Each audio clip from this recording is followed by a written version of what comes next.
এবার ভারত ইনডিরেক্টলি বাংলাদেশকে যুদ্ধের হুমকি দিচ্ছে।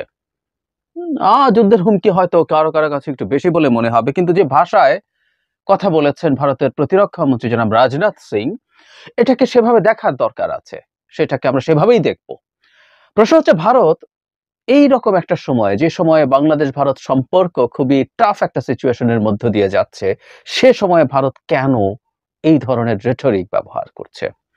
আমি আগে দেখি জনাব রাজনাথ সিং ঠিক কি বলেছেন। তিনি ভারতের সেনাবাহিনীকে অ্যাড্রেস করে বলছেন, referring to global conflicts such as the ongoing Russia-Ukraine war, the Israel-Hamas conflict and the current situation in Bangladesh. খেয়াল করি, রাশিয়া-ইউক্রেন যুদ্ধ, ইসরায়েল হামাস কনফ্লিক্ট এবং বর্তমানের বাংলাদেশের যে পরিস্থিতি সেটাকে রেফার করে Singh urge the commanders to analyse this developments, predict future challenges and remain prepared for unexpected situations.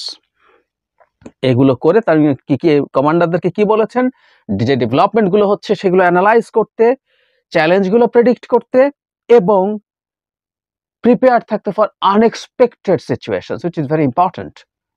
Planned কিছু আনএক্সপেক্টেড ঘটনা ঘটতে পারে বা তাদেরকে কোনো আনএক্সপেক্টেড অভিযানে যেতে হতে পারে।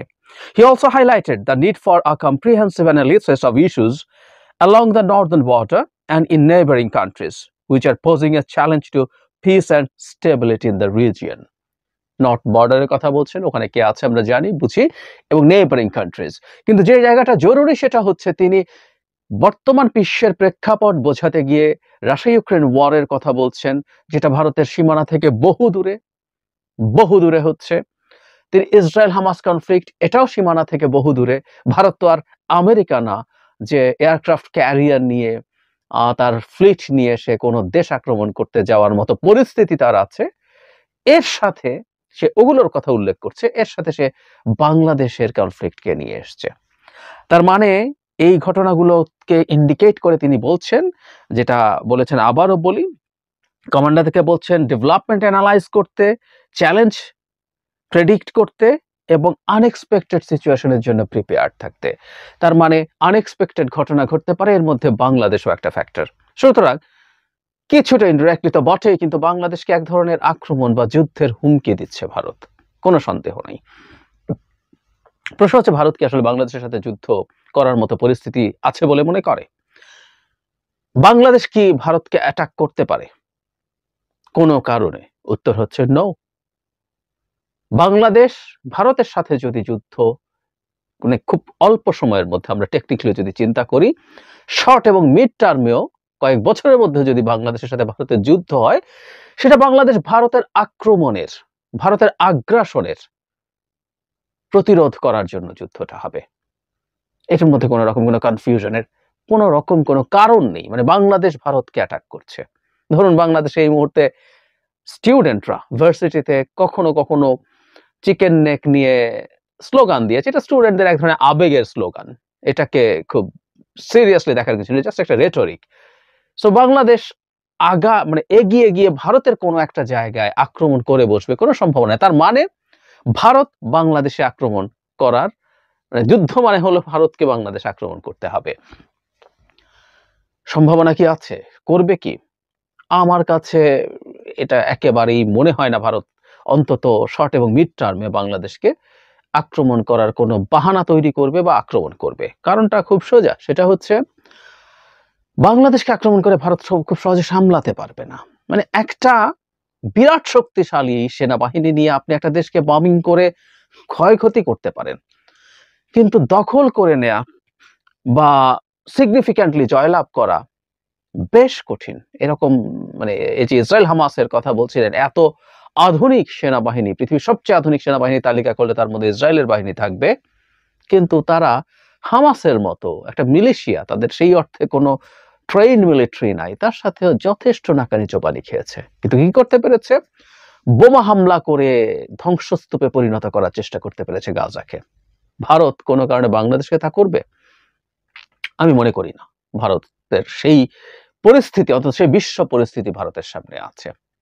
আর বাহানা, বাংলাদেশের প্রতি এক ধরনের বাহানা তৈরির চেষ্টা ভারত কখনো করতে পারে। তবে আমি একটা কথা এটাও বলে রাখি, বহুদিন ধরেই বলছি, সেটা হলো রাশিয়ার ইউক্রেন আগ্রাসনের পর থেকে পৃথিবীর কিন্তু একটা বাস্তবতা পাল্টে গেছে।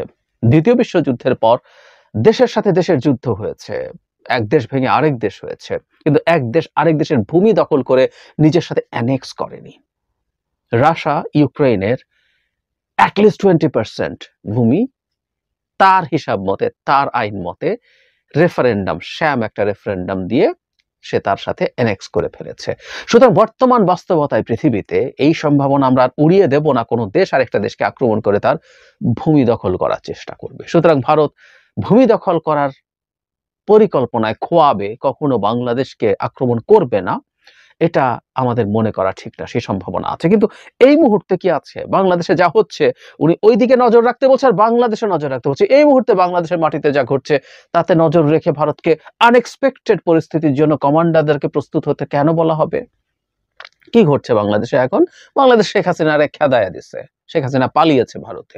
তো সেই ভারতে যখন পালিয়ে যায়, এদেশে এখন একটা অভ্যুত্থান পরবর্তী সরকার আছে, যে সরকারটা চেষ্টা করছে দেশটাকে মোটামুটি শেখ হাসিনার ধ্বংসস্তূপের মধ্যে দাঁড়িয়ে দেশটাকে মোটামুটি ভালোভাবে রান করার জন্য। সো বাংলাদেশের নিয়ে তার সমস্যা কেন হবে? কেন হবে? ভারত একটা ন্যারেটিভ তৈরি করতে চাইছে, আমরা দীর্ঘদিন থেকে দেখছি তারা এখানে হিন্দুরা অত্যাচারিত হচ্ছে, এই ন্যারেটিভ, এবং কিছু কিছু ক্ষেত্রে এটা আরো বাড়ছে এবং তারা নানান রকম কাণ্ড ঘটানোরও চেষ্টা করতে পারে। ফলে ওই একটা বাহানা তারা আছে যেখানে হিন্দুরা ঝুঁকির মধ্যে আছে। কিন্তু হিন্দুরা যদি তাত্ত্বিকভাবে বলছে, যদি কমিউনাল ভায়োলেন্সেরও শিকার হয়, সেই ক্ষেত্রেও কি ভারতের বাংলাদেশের সাথে যুদ্ধ করার মতো পরিস্থিতি আছে? সেই যুদ্ধকে সে লেজিটিমাইজ করতে পারবে?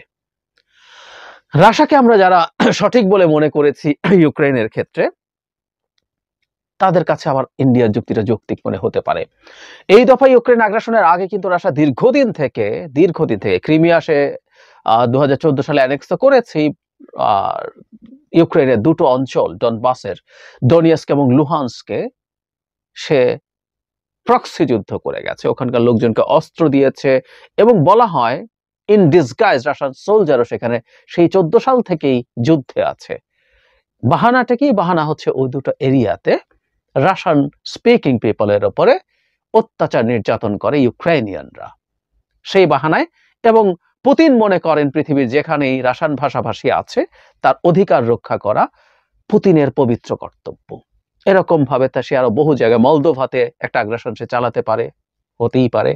সো এইরকম চেষ্টা, বা সোভিয়েত ইউনিয়নের তো অংশ ছিল অনেকগুলো দেশ, বলটিক স্টেট গুলোতে প্রচুর রাশিয়ান লোকজন আছে, কারণ তারা ওই সময় গিয়েছিলেন।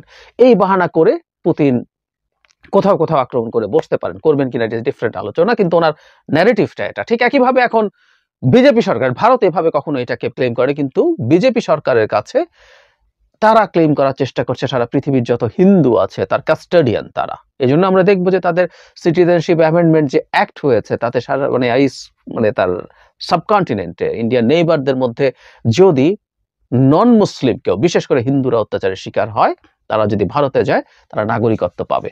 সুতরাং এই হিন্দু ন্যারেটিভ কোনোদিন, আমি বলছি না সেই গ্রাউন্ড এখনই তৈরি হয়েছে, কিন্তু সেই গ্রাউন্ড তৈরির এক ধরনের চেষ্টা ভারতের দিক থেকে আছে। Will have to be very careful about that. কিন্তু এই মুহূর্তে ভারত বাংলাদেশের উপর আক্রমণ করবে, আনএক্সপেক্টেড পরিস্থিতি তৈরি হবে, কারণ আমরা তো কোনো আনএক্সপেক্টেড পরিস্থিতি তৈরি করব না। আমরা ভারতকে আক্রমণ করতে যাচ্ছি না, তিস্তায় পানি দিচ্ছে না বলে আমরা ভারতকে আক্রমণ করতে যাচ্ছি না। আমাদের উপর আরো অন্যায়, ভীষণ অন্যায় আছে, সেটা করতে যাচ্ছি না। আমরা জাস্ট এই মুহূর্তে বক্তব্যের দিক থেকে স্ট্রং হচ্ছি এবং আমরা ভারত যা চায় তাই করে যাব না।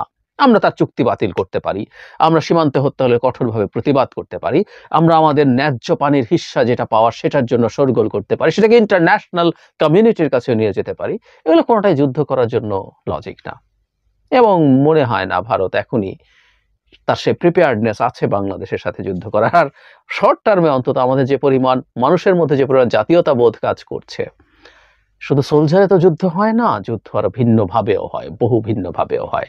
ইউক্রেন রাশিয়ার বিরুদ্ধে যখন যুদ্ধ করেছে, দুজনের মধ্যে সাইকোলজিক্যাল ডিফারেন্সের এই আলাপটা এসছে। রাশিয়া ইনভাইট করতে এসছে ফর এ ভেগ রিজন। আমি মনে করি, আপনারা অনেকে আমার সাথে দ্বিমত করতে পারেন, এবং সেটা অন্যায় কারণে করতে গেছে, কিন্তু ইউক্রেনিয়ানরা তাদের মাদারল্যান্ড টেকানোর জন্য ফাইট করেছে।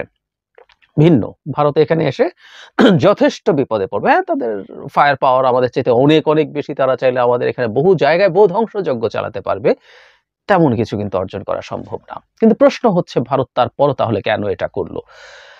ভারতের এই জিনিসটা দেখে আমি আসলে ব্যক্তিগতভাবে অবাক হইনি, কিন্তু খারাপ লাগে। মানে এই দেশটা আসলে কিছুই শেখে না, কিছুই শিখছে না।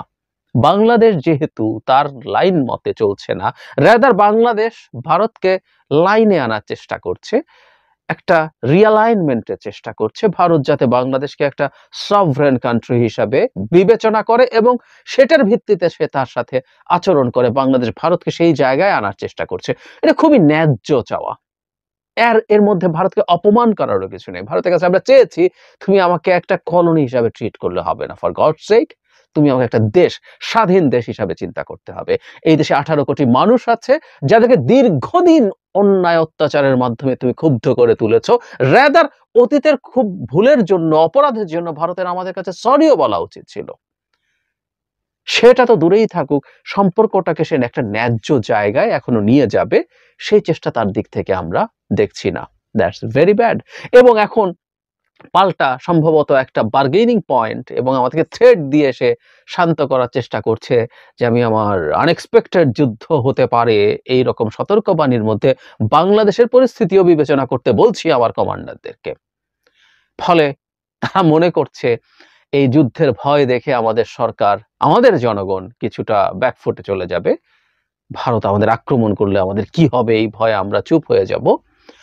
ভুল পথ, ভুল পথ। আমি সিরিয়াসলি মনে করি জনাব রাজনাথ সিং এর এই বক্তব্য অত্যন্ত অত্যন্ত বাজে, অত্যন্ত ভুলও তাদের স্ট্র্যাটেজিক দিক থেকে। এটা কোনোভাবেই এই দেশের মানুষকে ব্যাকফুটে নেবে না, বরং মানুষকে আরো ক্ষুব্ধ করে তুলবে। এবং আমি আমাদের সরকারের জায়গা থেকেও মনে করি এই ব্যাপারে ব্যাখ্যা চাওয়া উচিত, আরো ডিটেইলড। কি কারণে আপনার মনে হয়েছে যে এই বাংলাদেশের যে পরিস্থিতি সেটার জন্য আপনার আনএক্সপেক্টেড পরিস্থিতি হতে পারে, যার জন্য আপনার মিলিটারি কমান্ডারদেরকে প্রস্তুত হতে হবে? কি কারণে রাশিয়া ইউক্রেন যুদ্ধ, হামাস এবং ইসরায়েল যুদ্ধের সাথে বাংলাদেশের পরিস্থিতি কম্পেয়ারেবল? এখানে কি যুদ্ধ চলছে?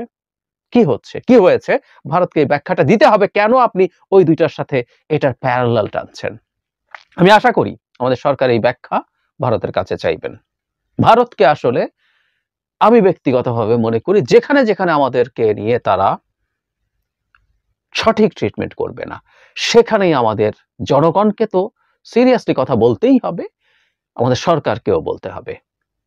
আমরা বুঝতে পারছি তারা মনে করছেন এসব হুমকি ধামকি দিয়ে আমাদেরকে আগের জায়গায় নিয়ে যাওয়ার চেষ্টা করবেন, ওতে কাজ হবে না। ভারত যত দ্রুত এগুলো বোঝে, মানে ইটস রিয়েলি ভেরি ফ্রাস্ট্রেটিং। এত বড় একটা দেশ, যে দেশটা সুপার পাওয়ার হয়ে উঠতে চায়, সেই দেশটা এই উদ্ভট সব কাজ টাজ করছে। খুবই ফ্রাস্ট্রেটিং।